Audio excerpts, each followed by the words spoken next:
Ako ug akong manghod. Especially sa akong mama na nabot siya sa mga time maski akong papa na grabe ang paningkamot. Nagsugod mi sa kung bata pa mi nga akong papa butan jud kay na akong papa. Ang iyang batasan kay dili gid na nimo ma-question kung saan siya kabutan. Ni minsan dili na mo siya madunggan kung paano siya masuko. Kung masuko man na siya, kaisahan lang. Kung masuko na siya, maminaw gud mi anak. Kay ni minsan wala gid mi anak niya gina kasukan ug taman. Kay saya importante kay mi saya ug labaw na mas importante gud siya sa amuha. Tungod sa yahan nami diri karon makita ninyo dili man siguro tanan-tanan nga perfect pud mi nga anak kay naagid mi flaws. At the same time napod may mga flaws na dili gid maka na ma tawagan na makuha ni Papa po. Ato nag-abroad si Papa dugay po yung pag-abroad dako kay siya tabang sa amuha dili lang kay tungod sa financial, physical. Ang physical kailangan kina mo siya dugay nimi nagalong og Papa sa tinuod lang ever since elementary mi. Pero wala na niya ginaparamdam sa amuha na wala may kay every time na ana siya sa among tapad pinaagi sa tawag.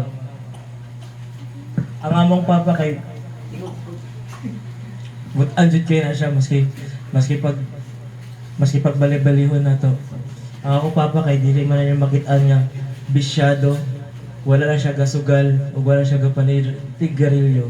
Ang before siguro na pero karon nagkaanak siya para sa mga wala gina niya ginapakita kay dili niya gusto na makita ang iyang anak na nagabisyo tungod makita niya ang iyang sa iyang sarili nagabisyo siya. Ilan nakabutan akong papa. Og mas man ko.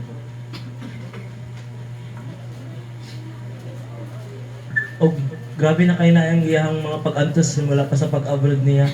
Wala lang na niya ginapakita sa mga pero ma-feel ko na mo na nagalong po na siya sa mga. Pasalamat kay sa mong papa tungod sa na ami diri karon napahuman mi niya tanan. Imbes na dapat karon na dapat nakapahuway na siya para makabalos nami na namoy mga trabaho siya na pud ang iyang pahuway kay nagdiretso na po pero wala naman na siya gina-question kay tungod na pud na siya sa tapat sa Ginoo. Siya ang tungod siya ang way akong papa.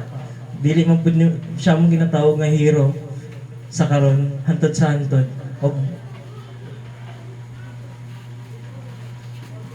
Ug maski pag grabe na niyang pag-antos mo ingon na siya mo ayaw ko niyong isipa. Isa sa mga traits na nakita namo sa akong papa nga dapat dili gid ka magpaluya-luya. Maski pag nana siya sakit na nakuha, wala niya na ginapakita sa amo na nagaluya siya kay kung maka-feel mi og kaluya, mas maluya siya. Maka-feel mo ko siya burden para sa iya na ginaisip na mo siya. Hantod karon dako jud po nagpasalamat sa iya tungod sa iya nami diri karon.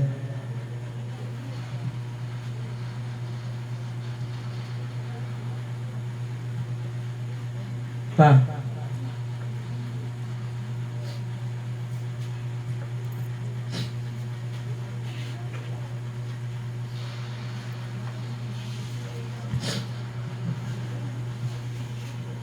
Thank you kayo.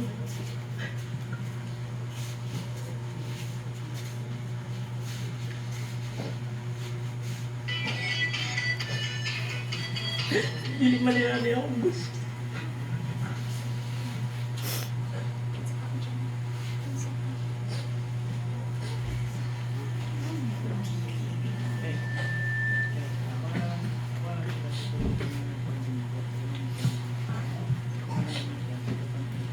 Kabalo naman ko nakapaway na may kapa. Lugay namin nagalong sa mo.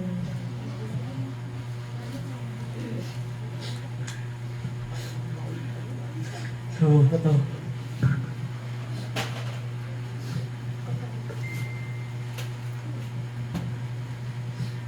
Nalipay na lang po may kinakapaway na kong papa. Ate Thank you kayo.